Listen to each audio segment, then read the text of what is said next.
We're all the way at the bottom, and we need to get back to the top. We're taking the Bright Angel Trail out of the Grand Canyon.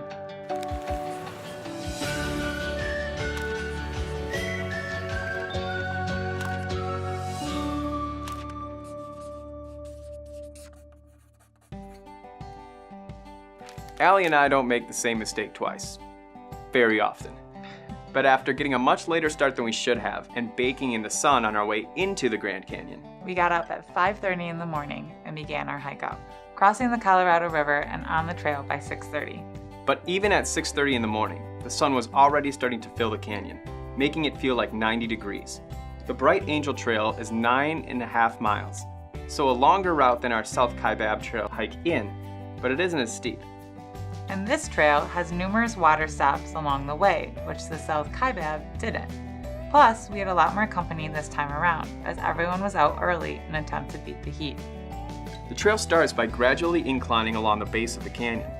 We got a nice view of some rafters as they prepared for their day on the river.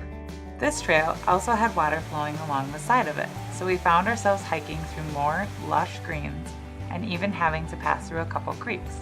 A welcome change from our dry hike down. Our first proper break was at Indian Garden Campground, another spot where you can camp in the canyon. At this point, we were 4.6 miles into our hike up, and we were certainly feeling the fatigue and the weight on our backs. Which brings us to a great hiking pro tip. Pack only the essentials. As we mentioned on our hike down into the Grand Canyon, that trail had no water, so we were packing about 19 pounds of water. But also on our backs were 48 hours worth of food, a tent, a sheet, a sleeping pad, a change of clothes, camera gear, basic toiletries, and our cell phones.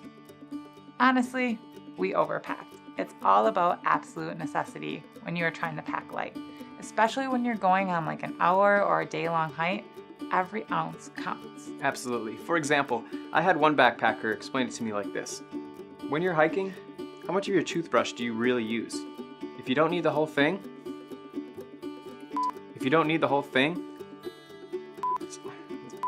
don't bring, it doesn't snap.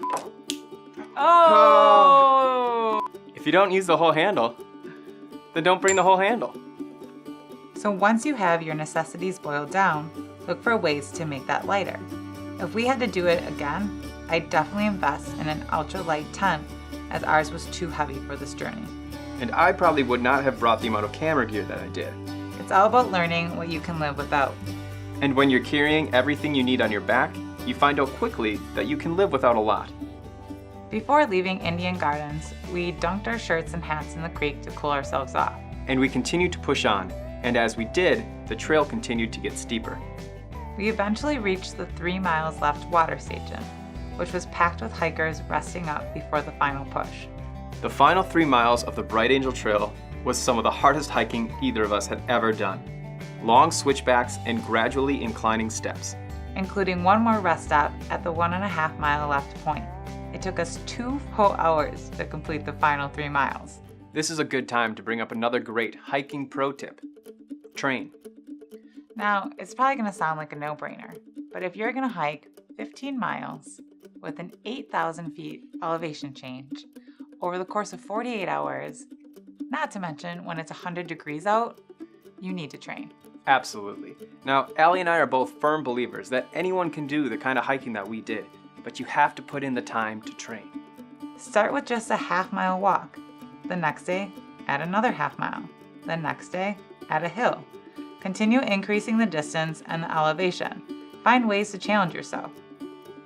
Well, the journey was incredible. Taking that final step onto flat ground back on the rim of the Grand Canyon was certainly one of the more enjoyable moments of that hike.